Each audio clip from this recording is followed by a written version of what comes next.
नमस्कार, राजधर्म देख रहे हैं आप। आपके साथ मैं हूं समर्थ प्रेरणा। कांग्रेस नेता राहुल गांधी ने पार्टी के स्थापना दिवस के मौके पर नागपुर में रैली को संबोधित किया। इस दौरान राहुल ने कहा कि देश में आज दो विचारधाराओं के बीच लड़ाई है, विचार और सत्ता की लड़ाई है।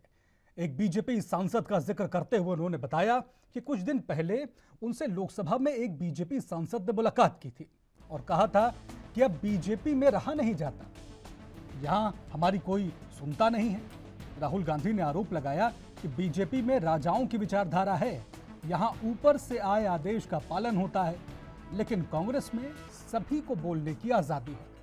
कांग्रेस में आंतरिक लोकतंत्र है। इसके साथ ही राहुल गांधी ने संघ की सोच पर भी कई सवाल खड़े कर दिए।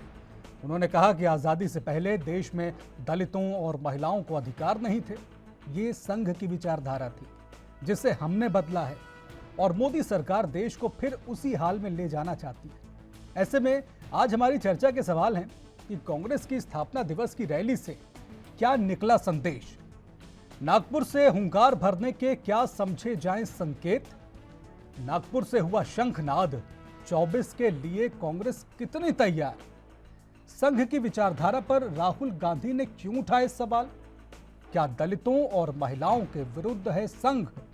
ये तमाम वो सवाल हैं जिनके इर्द गिर्द आज हमारी चर्चा होगी। सबसे पहले आपको सुनवाते हैं कि राहुल गांधी ने नागपुर के मंच से क्या कुछ कहा। देश में विचारधारा की लड़ाई चल रही है। लोगों को लगता है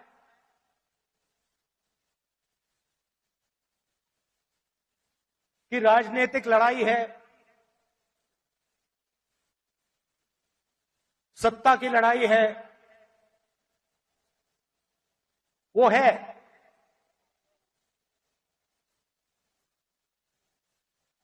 मगर इस लड़ाई की नींव जो है वो विचारधारा की है और दो विचारधाराओं की लड़ाई हो रही है। बहुत सारी पार्टियां हैं,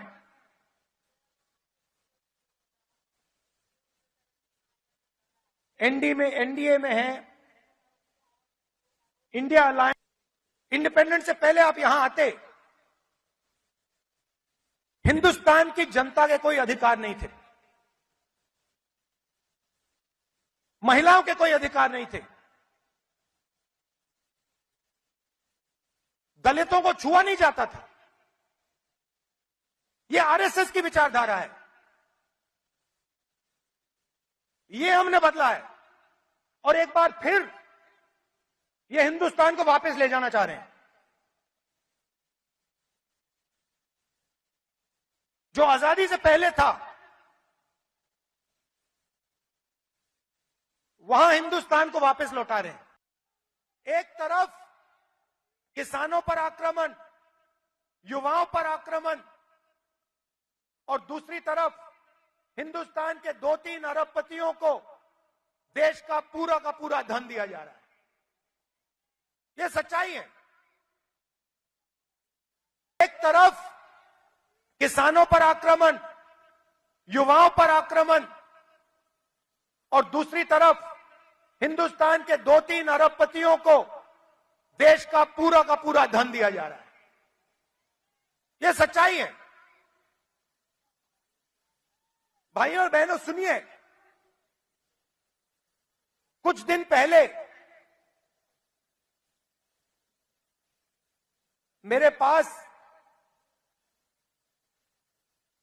कुछ युवा आए, मुझे कहते हैं राहुल जी, अग्निवीर योजना से पहले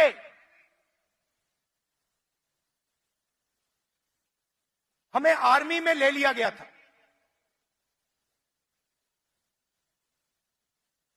एक 1,50,000 युवाओं को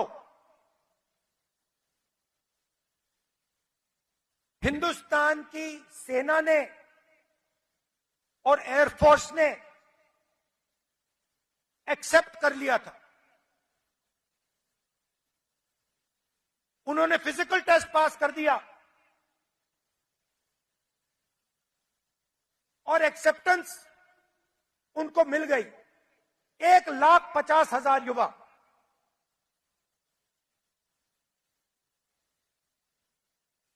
मोदी सरकार ने अग्निवीर योजना लागू की और 1,50,000 युवाओं को उन्होंने आर्मी में, एयरफोर्स में नहीं आने दिया।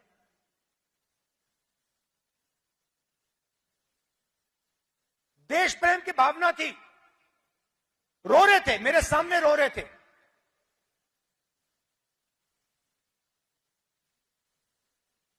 आंसू आ रहे थे, कह रहे थे सरकार ने हमारी जिंदगी बर्बाद कर दी है, जिंदगी खत्म कर दी, हमारा मजाक उड़ाया जाता है।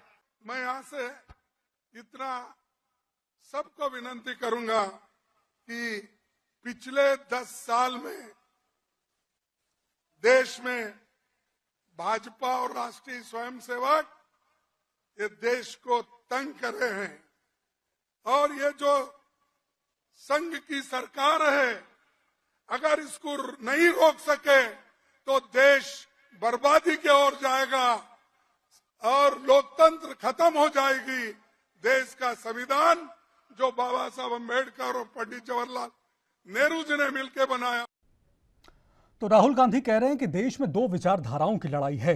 अब इन विचारधाराओं की उनकी व्याख्या कितनी सही है और नागपुर से रैली करने के क्या मायने हैं, यही समझेंगे आज की चर्चा में। एक छोटे से ब्रेक ले रुक रहे हैं, ब्रेक के बाद तमाम मेहमान जुड़ेंगे और चर्चा की शुरुआत करेंगे।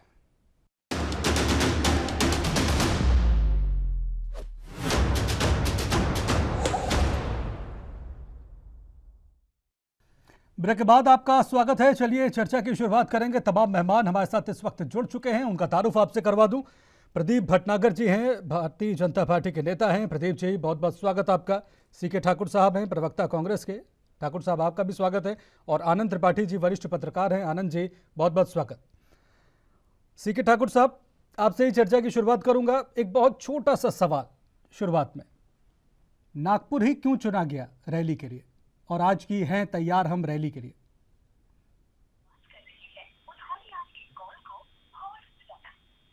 जी समर जी। जी हाँ, क्या बता रहे थे, फिर से बताएं क्वेश्चन। ठाकुर साहब, मेरा छोटा सा प्रश्न है, चर्चा की शुरुआत इस छोटे से प्रश्न से। नागपुर ही क्यों चुना गया इस रैली के लिए? जी, नागपुर क्योंकि सेंट्रल इंडिया है, वो भारत का सेंट्रल पोजीशन है और हम भारत की केंद्र बिंदु से ही बात उठाना चाह रहे हैं, रैली करना चाह रहे हैं, ताकि पूरे हिंदुस्तान की ओर जो है एक रूप से आवाज जाए, और कोई कारण नहीं है हम लोगों का। आप लोग उसको पॉलिटिकल सेंटर भी मानते हैं इस देश का इस वक्त? जी, आप लोग नागपुर को पॉलिटिकल सेंटर भी मानते हैं? पॉलिटिकल सेंटर नहीं, आप जब भौगोलिक स्थिति में भी देखेंगे तो नागपुर हमारा सेंटर है। तो इसलिए सेंट्रल आप देखेंगे कि वो सेंटर है, बिल्कुल हिंदुस्तान का वो सेंटर है। मतलब इसके पीछे कोई राजनीतिक मायने नहीं है सीके ठाकुर साहब, इसके कोई राजनीतिक मायने नहीं है। संघ की जिस विचारधारा पर राहुल गांधी प्रहार कर रहे थे, क्या उस विचारधारा को कोसने के लिए नागपुर ही सबसे उपयुक्त जगह नहीं होती?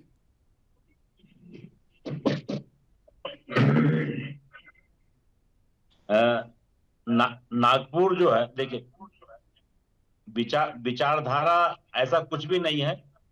कांग्रेस को अपना एक मैसेज देना है पूरे इंडिया में कि हमारी पार्टी क्या चाहती है। भारत में जो पूरी भारतीय जनता पार्टी की टीम, माननीय नरेंद्र मोदी की टीम, जो लूट खसोट मचा रखा है, जो बेरोजगारी का आलम दिया है, जो महंगाई का आलम कर दिया है, सब कुछ बेलगाम हो चुकी है। उससे निपटने के लिए, जनता को तैयार रखने के लिए हम वहां से मैसेज देना चाहते हैं। मेरा वही उद्देश्य है कांग्रेस पार्टी का। समर जी। प्रदीप जी, ये जो तमाम आरोप आप लोगों पर लगते रहते हैं, ये आरोप तो हर जगह से लगाती है कांग्रेस। भाई, अलग अलग राज्यों से, अलग अलग क्षेत्रों से रैलियां करी जाती हैं, मंचों से इस तरीके के इल्जाम लगाए जाते हैं। आपको क्या लगता है, नागपुर क्यों चुना गया? सीके ठाकुर जी तो कह रहे हैं कि उसके कोई राजनीतिक मायने नहीं है, आपको भी ऐसा ही लगता है?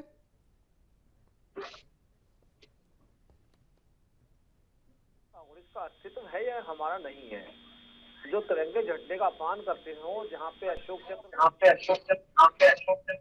निशान बना रखा है, उसका जवाब नहीं है। नागपुर क्यों चुना इन्होंने? नागपुर ये चुना कि आज नागपुर पूरे विश्व में, पूरे भारत उसका अस्तित्व जानता है और उसका लिए गए नागपुर। मगर इन्हें थोड़ा बताना चाहिए नागपुर जाने के बाद कि भाई आप 139वां आप स्थापना दिवस मनाएं, तो उस भारत का जवाब दें कि आपने 139 वर्ष में भारत का निर्माण करने के लिए जब सरकार में बैठाया गया तो आपने क्या किया? केवल गरीब के हाथ में सूखी रोटी दे दी, बस जलेबी कि आप ये खाइए और जिंदाबाद कीजिए, कांग्रेस जिंदाबाद। प्रगति, उन्नति, शक्ति,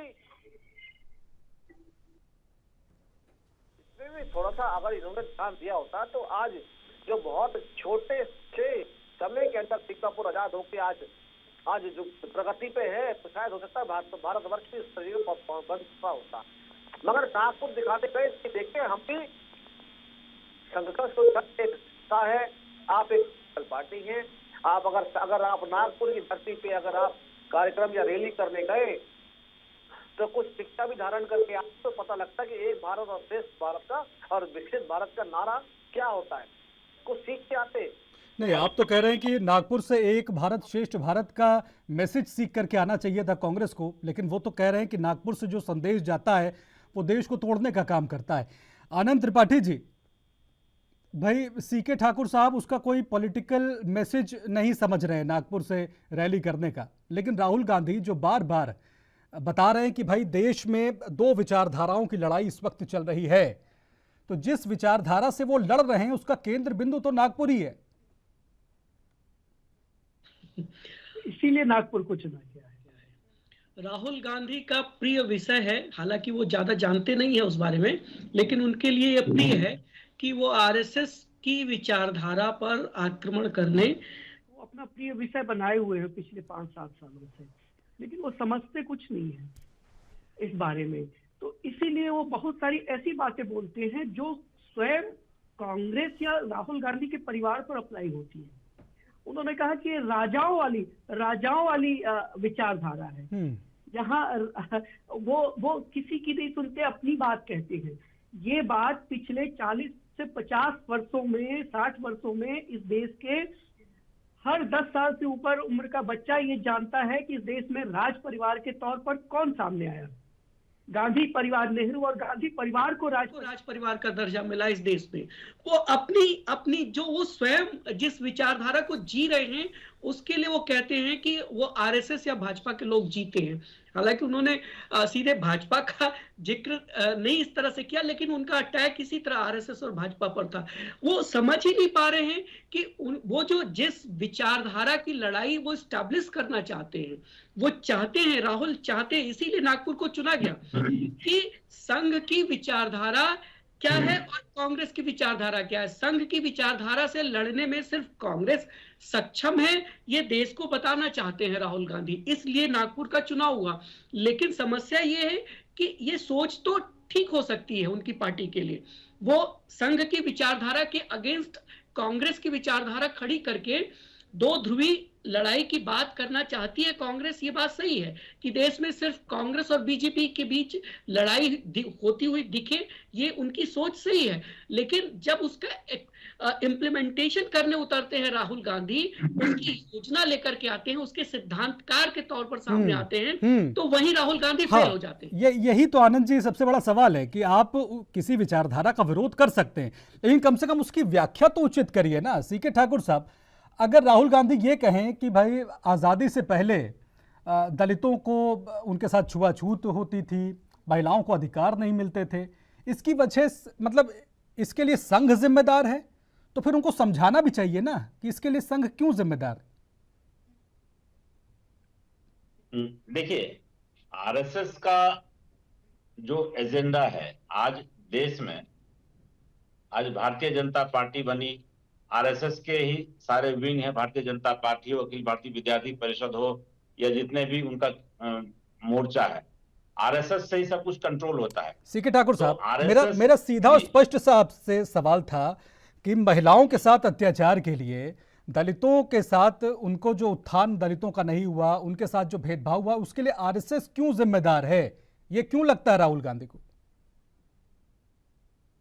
नहीं, इसलिए कि जब जब जब विकास की बात आती है, देश में जब डेवलपमेंट भाई, करना होता है। मैं महात्मा गांधी के विचार अगर बताऊं आरएसएस के बारे में, उन्होंने मतलब आरएसएस की इस बात पर तारीफ करी थी कि वहां पर छुआछूत का पालन नहीं होता है, सब एक साथ बैठ करके खाते हैं, और इस बात को लेकर के तो महात्मा गांधी ने आरएसएस को सराहा था। तो क्या उन विचारों से सहमत नहीं राहुल गांधी?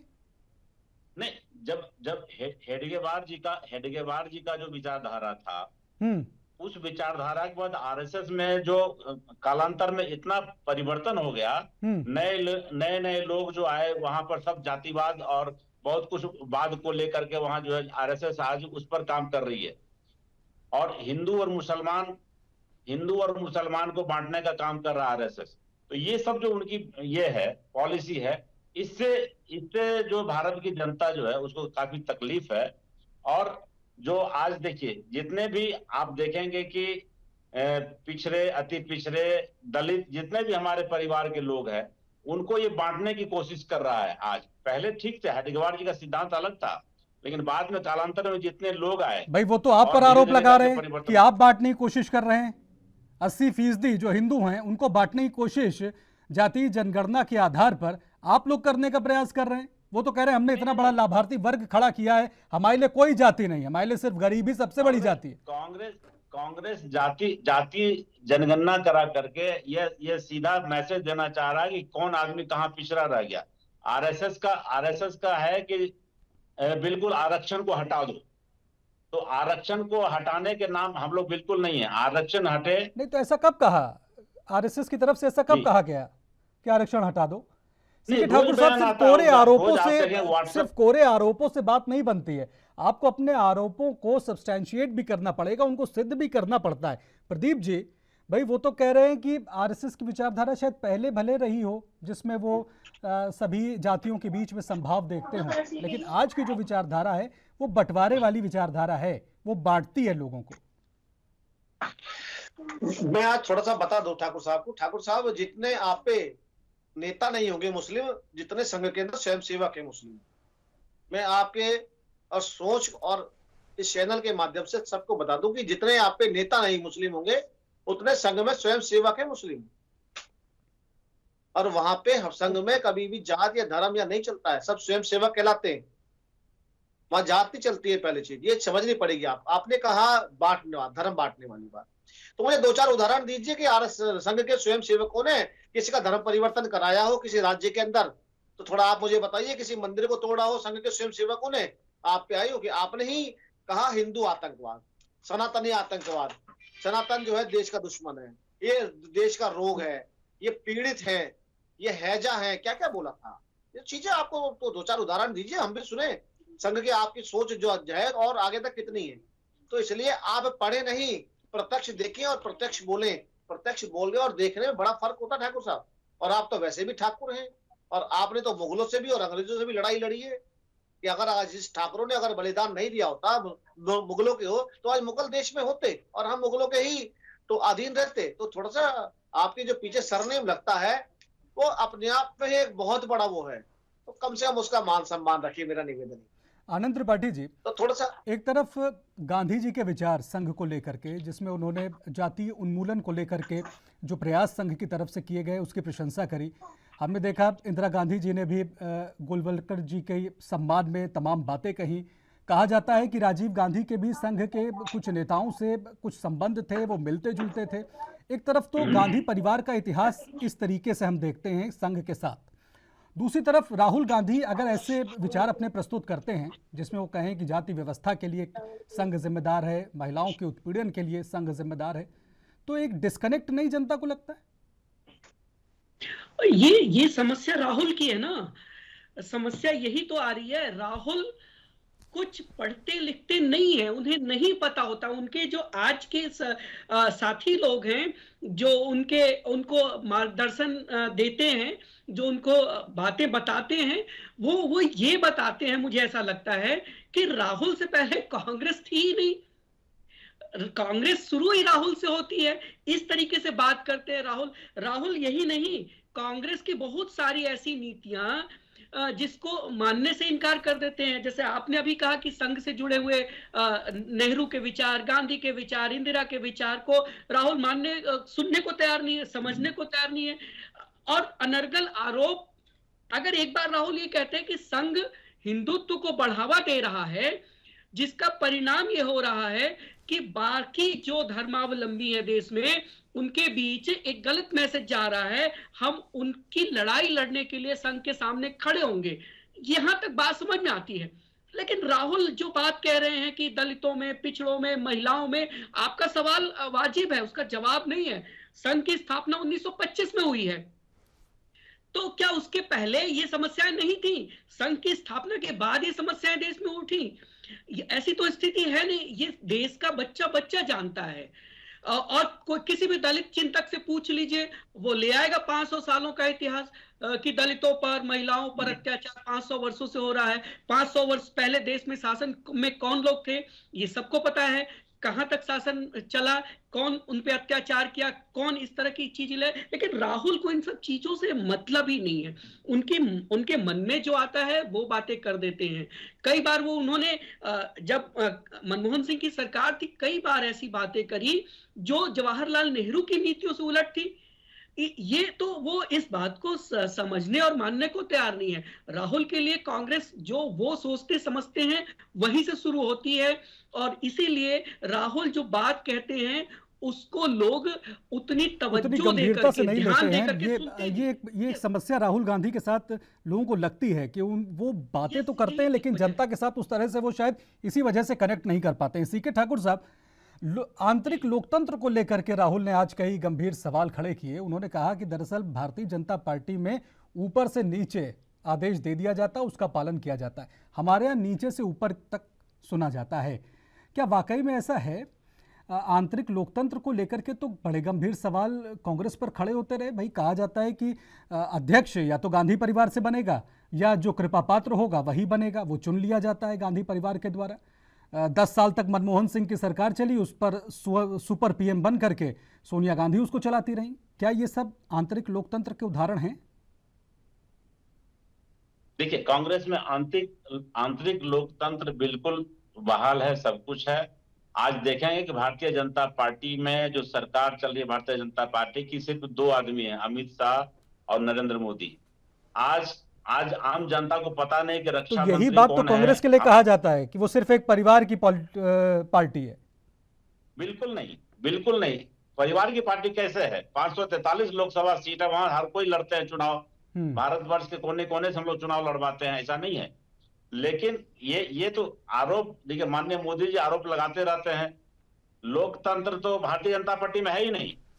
आप देखेंगे जब मनमोहन सिंह प्रधानमंत्री रहे हो, राजीव गांधी प्रधानमंत्री रहे हो, इंदिरा गांधी रहे हो, तो हर जगह अलग अलग मंत्रियों का बयान होता था, अलग अलग मंत्रियों का वैल्यू होता था। लेकिन आज हर क्षेत्र में सिर्फ मोदी मोदी मोदी मोदी का छपता है, अमित शाह छपते हैं, तीसरा तो दिखते ही नहीं है कहीं। अखबार के पन्ने खोलेंगे तो दिखेगा इंदिरा इज इंडिया और इंडिया इज इंदिरा, वो बयान याद आता है जब आप इस तरह की बात करते हैं। सीके ठाकुर साहब, कांग्रेस अध्यक्ष की तरफ से दिया गया था। नहीं, इंडिया वाज इंदिरा गांधी चूंकि प्रभावशाली लेडी थी और इंदिरा गांधी की पॉलिसी पूरा विश्व लोहा मानता था, और लेकिन आंतरिक लोकतंत्र वहां जिंदा था, वहां हर मंत्रियों का बयान लगता था। जी जी, अपनी बात पूरी। लेकिन यहाँ तो मंत्री ही कौन है? प्रदीप भटनागर जी, जवाब दीजिए। भाई, लोकतंत्र सिर्फ देश में ही आपने नहीं खत्म कर दिया, बल्कि अपनी पार्टी के भीतर भी लोकतंत्र को समाप्त कर दिया। देखिए, ये तो सोच है जिसके लोकतंत्र ने स्वयं हत्या करके बैठे हुए हो, और जो लोकतंत्र की दुहाई देते हो और लोकतंत्र के माध्यम से कोई मेंबर पार्लियामेंट दोबारा बनता हो, वो लोकतंत्र की बात करते हैं। देखिए, ये लोकतंत्र है जो आज मुख्यमंत्री जो प्रदेशों के अंदर चुने गए, ये भाजपा का लोकतंत्र है कि आम आदमी भी बन सकता है। क्या है ना कि ये चाहते हैं कांग्रेस की केवल राजा का बेटा ही पैसे लेकिन प्रदीप जी, कहा तो ये गया ना कि वहां ऊपर से पर्ची आ गई थी, आला कमान से एक पर्ची आ गई थी, उस पर्ची में मुख्यमंत्री का नाम लिख करके भेज दिया गया था। हमने देखा भी वसुंधरा राजे किस तरह से वो पर्ची देख रही थी। आला कमान ने अगर पर्ची भेजी तो उस कार्यकर्ता की भेजी जो कार्यकर्ता सबसे पीछे खड़ा हुआ था दिन में, और शाम को वो सीट पे बैठा हुआ। ये समझनी पड़ेगी। दिग्विजय सिंह राजा जैसे लोग या तो कमलनाथ जैसे धनवान लोग, हमारे पास जिनके समय की हजारों कमी करोड़ है रुपए कॉलेज प्रदीप चलते जी, हों, लेकिन राजस्व भाई आता हो। प्रक्रिया तो विधायक दल की बैठक में नेता चुना जाता है ना, प्रक्रिया तो ये हुई देखिए लोकतंत्र में। देखिए, आप उदाहरण देता हूँ, उत्तराखंड का मैं आपको मुख्यमंत्री चेंज किए गए, बताइए क्या पंजाब के प्रदेश अध्यक्ष या मुख्यमंत्री का विरोध करा गया? यही भाजपा कार्यकर्ता की शैली और शालीनता है। और देखिए अभी राहुल गांधी जी निकाह रैली निकालने वाले हैं। अब क्या है कि इनके नेता भी कहने लगे ना तो ये, मैं छोड़िए मैं क्या बोलूं मैं, जी तो थोड़ा सा चलिए, ये चीजें समझने वाली आप कि सभी आपको मेहमानों का थोड़ा सा हमारे साथ आगे जुड़ने के लिए बहुत बहुत शुक्रिया। हमारे पास समय की कमी है, तो देखिए राहुल गांधी ने नागपुर से हुंकार तो भर दी, लेकिन ये हुंकार कितनी असरदार रहेगी 2024 के नतीजों में ये स्पष्ट हो जाएगा। फिलहाल आज की चर्चा में इतना ही। नमस्कार।